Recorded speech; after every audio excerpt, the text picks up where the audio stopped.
c'est d'abord une opportunité. Il faut pas voir ça comme un défi, il faut voir ça comme une obligation mais négative, mais vraiment comme une opportunité. Une opportunité pour quoi faire? D'abord pour former des personnes qui sont éloignées de l'emploi peut-être, mais former aussi toute une série de personnes qui, au lendemain de la crise ici que nous devons vivre, souhaitent changer de métier, souhaitent mieux se former ou essayer d'avoir un métier qui sont en adéquation avec leurs possibilités et leur envie. Et donc c'est vraiment une opportunité pour aussi redonner des lettres de noblesse à l'acte de construire.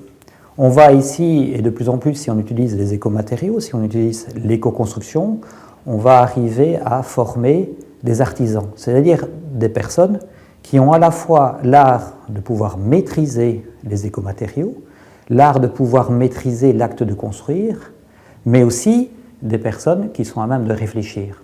En éco-construction, on ne construit pas simplement en mettant une brique sur une brique, mais on réfléchit non seulement à ce qui vient avant et ce qui vient après.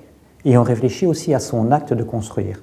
On travaille sur des millimètres et pas sur la demi-brique ou la brique entière. Donc on est vraiment sur un élément qui est un élément d'opportunité pour rendre la construction non plus passive, mais active de l'éco-construction. Je dirais qu'en France, on a les mêmes problématiques en fait, et le même sujet d'augmenter sensiblement le nombre de personnes qualifiées dans le secteur d'activité. À notre niveau, donc là je parle pour le CD2E à l'échelle des Hauts-de-France, donc la région qui compte 6 millions d'habitants au nord de Paris. On a mené un rapport publié en 2020 qui proposait une série de suggestions et d'axes de travail clairs pour les décideurs sur cette question-là, d'augmenter le nombre de personnes qualifiées. Et ce qu'on constate par ailleurs, c'est qu'il y a certains secteurs d'activité, on pourrait penser à l'aéronautique, d'autres secteurs aussi, voient de toute façon une baisse durable de leur emploi. Donc il y a une question d'amener plus de jeunes sur les métiers qualifiés du bâtiment notamment, mais aussi d'aider à faire évoluer les compétences d'un certain nombre de personnes. Je dirais que grosso modo, globalement, nous on a identifié deux sujets. C'est d'un côté la question d'organiser des campagnes marketing pour valoriser les métiers du bâtiment, qui en France, je pense que c'est le cas dans certains pays d'Europe aussi, ont parfois une mauvaise image.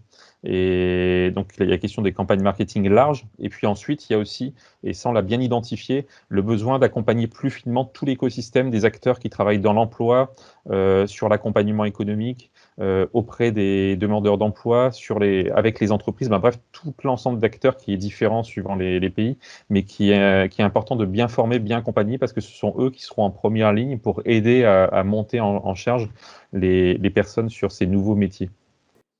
Circulair bouwen is een van de oplossingen voor het klimaatprobleem. 50% van onze CO2-uitstoot is klimaatgerelateerd.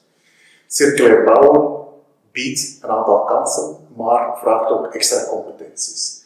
Dus er moeten bijkomende opleidingen komen, maar ook herscholing in bestaande sector.